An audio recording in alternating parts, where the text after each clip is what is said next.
Hey, gun people. I know this may be boring, but this is really some critical speech trying to push back against the government. And I wish all Americans would hear this and think about what our government is trying to do. And they started with COVID, and then it went on to political speech, and it's going to go to religion.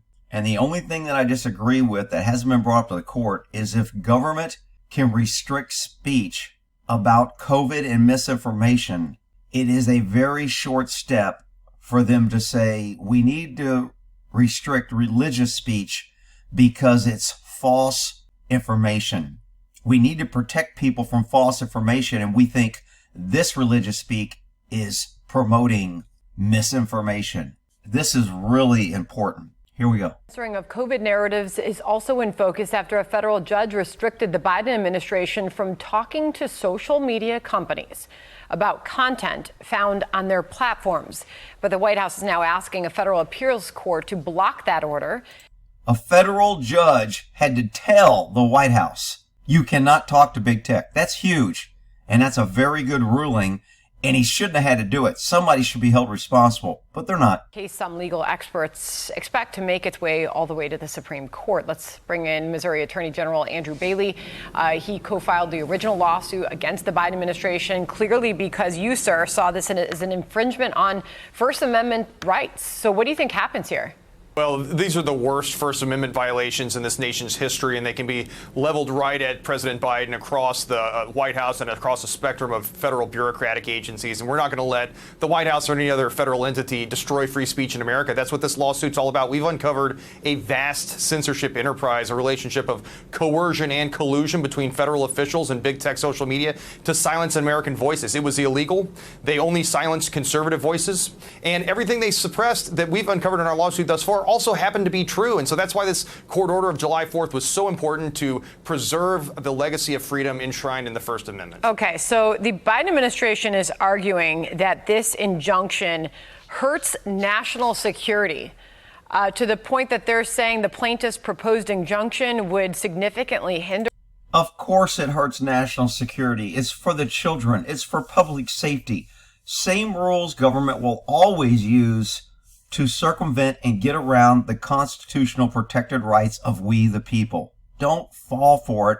Make sure no one else falls for it. The federal government's ability to combat foreign malign influence campaigns, prosecute crimes, protect the national security, provide accurate information to the public on matters of grave public concern, such as healthcare and election integrity.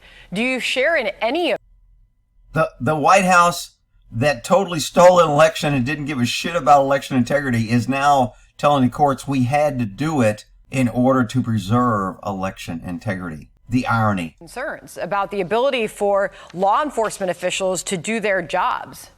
It's ironic that the very people who claim to be protecting us from misinformation are spreading misinformation about what this court order does. All this court order does is say the federal government can't censor core political speech. The federal government can't coordinate to censor protected speech. They can't violate the Constitution. That's what this is all about. And so their notice of appeal is really an intent to continue violating the right to free speech. And that's why the court struck it down yesterday. And I'll also point out that the court opined that the Department of Justice failed to put on any evidence or make any argument that any lawful behavior was inhibited or curtailed by this court order that was handed down on July 4th. Very interesting. Do you think it makes its way to the Supreme Court?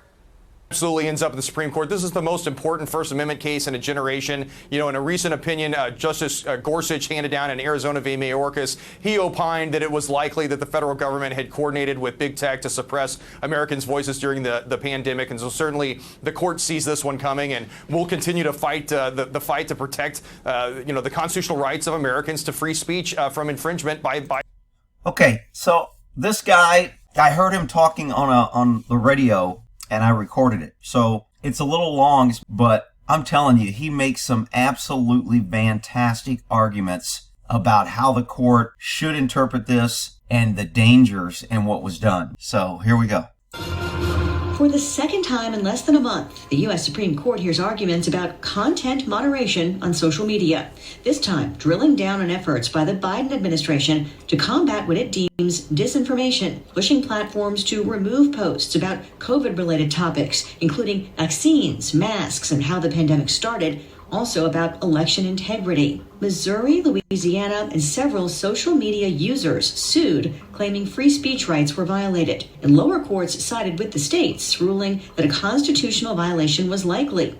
But those rulings were blocked by the Supreme Court while it considers the case. During about 90 minutes of arguments yesterday, Justice Samuel Alito suggested the government is holding antitrust laws and a legal liability shield for online platforms as weapons at the ready to get what they want from the companies. It's treating Facebook and these other platforms like they're subordinates.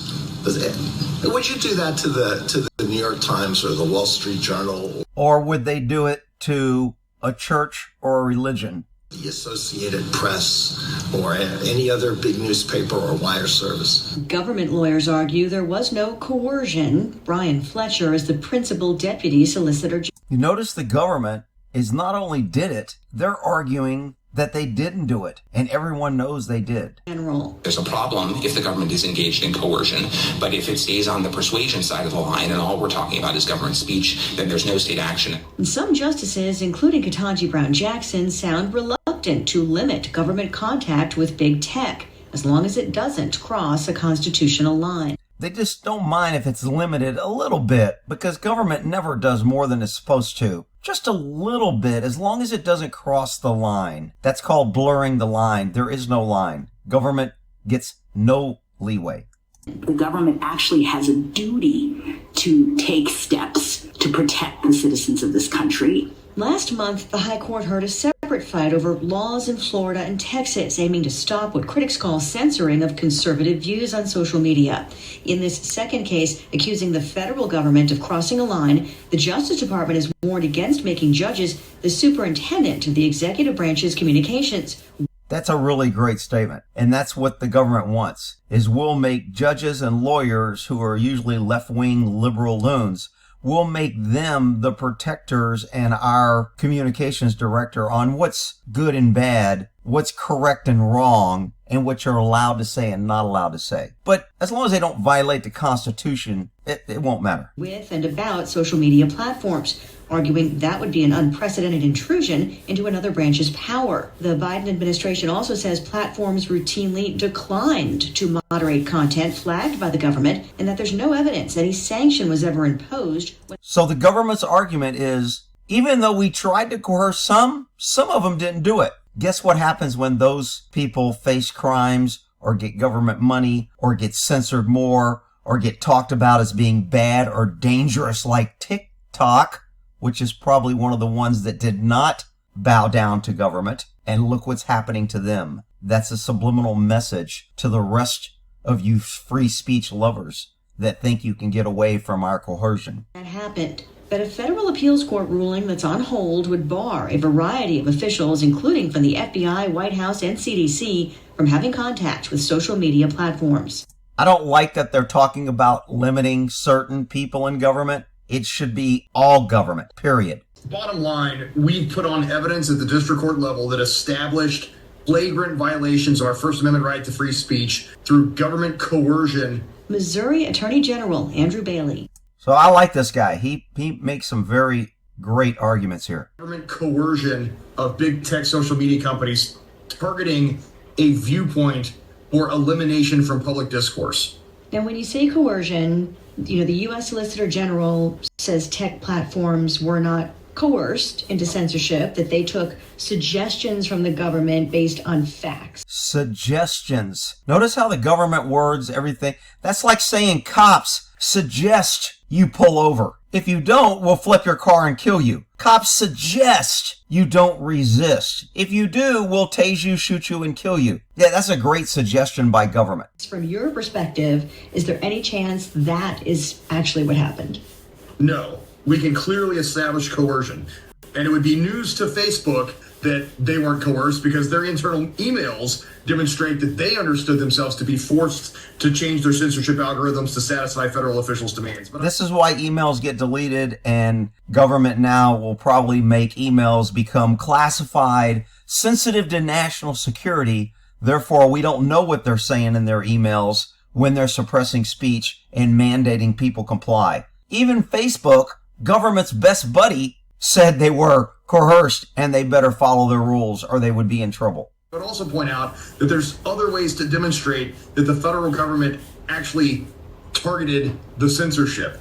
And its coercion is one element. One of the other elements is significant encouragement. And at a minimum, the communications between the federal government and big tech, even if one were to determine that they didn't rise to the level of coercion, which I disagree, they are coercion, but even if you thought they weren't coercion, they certainly represent significant encouragement to censor. We have to use significant encouragement. Once again, if you don't stop for the police, they will significantly encourage you to do so by pitting and flipping your car. Perfect. And finally, when you see that there's a conspiracy and joint participation between co-conspirators, that can also constitute governmental action. And in this case, what he's talking about is when multiple government agencies, the White House, the CDC, the FBI, when they all send you the same message, it's not just like government's encouraging, they're threatening, and they will retaliate. The emails from the White House and other administration officials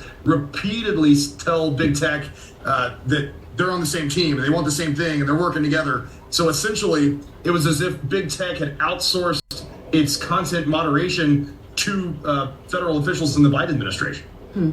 How crucial is the email evidence in this case? Is there a case without it? No, I think the 20,000 documents we obtained through preliminary discovery are really critical. I think that that paints the most clear picture of coercion and of the big tech social media corporations. But I'd also say that the numerous depositions that were taken are also probative evidence that establish this vast censorship regime across a spectrum of federal bureaucratic agencies, from the top of the White House down through the Cybersecurity and Infrastructure Security Agency, which has been called the nerve center of the vast censorship enterprise. I mean, when you're talking about thousands of documents, I'm sure there's a lot of examples that you could give, but are there a few that stand out more than the rest? Yeah, absolutely. Just let me give you a few. Number one, specific emails from Rob Flaherty, the White House Communications Office, where he's demanding that big tech change their censorship algorithms to deplatform, de-emphasize, or shadow ban anyone who is questioning the White House's COVID policy. So this is directly what our founders didn't want when they said free speech was number one and government shall not restrict, because when you give them an inch, they will figure a way to wiggle their way in to stop it completely. Free speech, when people can't talk to each other, they can't communicate freely, they can't share alternate views than just a government view, you no longer have a constitutional republic. You get into socialism, communism, and government rule, and then we'll get the guns, and then populations are depopulated or wiped out or mass murdered. I would also point out that the Cybersecurity and Infrastructure Security Agency, CISA, maintains a spreadsheet of targets for government censorship. So this is Orwellian, and it's a clear violation of our right to free speech. And the harm is ongoing. It's not limited in time, because what happens is people are now less likely to talk about COVID tyranny, less likely to talk about election integrity, less likely to talk about President Donald Trump for fear of being booted off big tech social media platforms. That's exactly what government wants. Government rules through fear, either through fear of national security. It's for the children. We have to protect you. Public safety. They rule through fear. So anytime they can use fear to gain more power and seize freedoms, they will. That's exactly what this is. It is just eerie how government can defend what they're doing in the face of the Constitution. And the First Amendment protects not only people's right to speak, but people's right to hear as well. So every user of big tech, or anyone who ever has obtained information from big tech, is impacted by these violations. How much of this case is wrapped up in COVID versus other topics? COVID is certainly the Trojan horse that got the enemy behind the gates. I mean, COVID is the excuse that the federal government is using, saying, hey, look, they believe they've got to fight back against what they call misinformation in order to promote public health. Misinformation? You mean like the Quran or the Bible or God or other misinformation? Who gets to decide I get it. The judges and the government gets to decide what misinformation is. Very, very dangerous path for freedom. The problem with that is if the Constitution gives way in times of national emergency, then bureaucrats will just perpetually use a national emergency to get around the Constitution to achieve illicit objectives. And that's exactly what government has done since the beginning of time in history. Oh, it's an emergency. We'll have to seize businesses. We'll have to seize property. Oh, we'll have to declare martial law to protect you. National emergency. We'll have to, lock people up. And anybody that questions the mask will be locked up or banned or publicly scorned. Wow. And I would point out, too, it's dripping with irony that the federal government claims to want to protect you and me from misinformation, and yet 100% of the speech that they targeted for censorship ended up being truthful speech. But that points to the fact that the remedy for disfavored speech is counter speech, not government censorship. That is a crucial point. If you want to fight misinformation, you allow we the people to find alternate sources with multiple sources. I mean, it's like, well, we don't like this book in the library because it contradicts the book that we like. So we're going to name this book as misinformation. It's modern day book burning. It's censorship. It's stealing freedom. It's government seizing power. It's all bad. President Biden and his army of federal bureaucrats didn't like what was being said on big tech social media platforms. They should have offered their own speech, not censored American voices. Exactly. That's the whole purpose of free speech. Nobody gets censored. Everybody has a voice and people can decide. But our government always wants to tell you that the people are too stupid to decide and we need government to protect us, national security. It's for the children. In violation of the First Amendment. And again, the speech they were censoring was core political speech. It was protected by the First Amendment. And the ambition of the Biden administration is to eliminate any dissenting viewpoint from public discourse. Now, I mean, we are talking about a time of unusual circumstances, right? The height of a pandemic, and then just the fact that the internet and social media platforms have come such a long way in such a short time. Is there ever a time, in your mind? I can't even believe she's asked, is there ever a time when we should allow government to just ignore the No, never. Very easy answer. That it would be appropriate for the government to step in and make suggestions to companies about what's posted on their platforms. No, we've got to build a wall of separation between tech and state to protect our First Amendment right to free speech. And I think some of the justices pointed this out during their questioning when they identified the fact that Section 230 of the Communications Decency Act, it has created this government-sanctioned monopoly of big tech social media corporations that are consolidated and are easier to target for censorship than a more traditional medium of communication that would be tethered to open market principles that would mitigate against the desire to censor. Does this really boil down to a bigger question, though, about the internet and social media? Who decides what is information, and how does that ever get resolved in a way that would be acceptable to everybody? Who decides? How about individuals with a brain? Individuals that's supposed to represent people, but not have leaders and kings make all our decisions for us. It's the irony of this happening in one area of the court when our crooked Congress just passed to ban an entire platform, TikTok, for these exact reasons of misinformation. It's controlled by another government. It's bad. We have to protect you. They're stealing your information. All these lame excuses. Never good. The American people make those determinations, not unelected federal bureaucrats. But I mean, there are limits on certain things, right? Certain content is... This damn questioner sounds like a freaking left-wing idiot. Well, there are limits on, the Second Amendment and the First Amendment and the Fourth Amendment. And, there's not limit. It was very clear what our founders intended and what they were trying to prevent. And the idiots that think there are limits is ignoring the Constitution. They're inching their way to get rid of the Constitution. Outrageous. is restricted in some way, depending on what it is. So does that lend itself to the arguments that, actual misinformation should be restricted as well? But again, it comes down to what's misinformation, right? That's right. And the point I'm making here is that it's up to the American people to determine what they do and don't want to believe. It's not up to the government to determine what we should and shouldn't hear. Amen. And especially when we're talking about protected core political speech. And going back to your earlier point, COVID was the Trojan horse that got the enemy behind the gates, but we know that there have been instances where the deep state has suppressed the Hunter Biden laptop story and prepared big tech social media to suppress that story once it broke.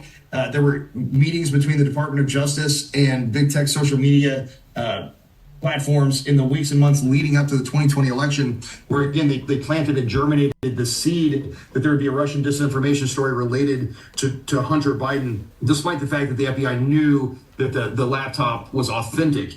At some point that becomes election interference.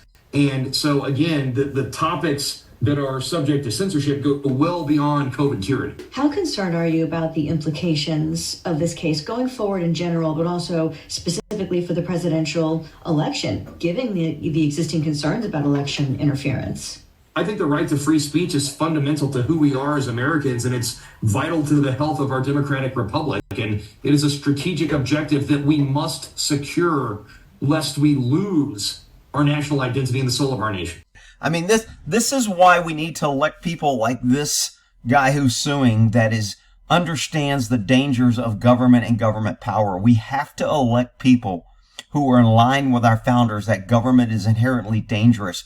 Government is the one that needs to be censored. Government is the one that needs to be controlled. Government is the thing that we need to be focusing on for restrictions, not we the people. Very interesting, very critical time, but you know what? People only see short-sighted. History is repeating itself, and we're watching it happen. All right, y'all have a good one.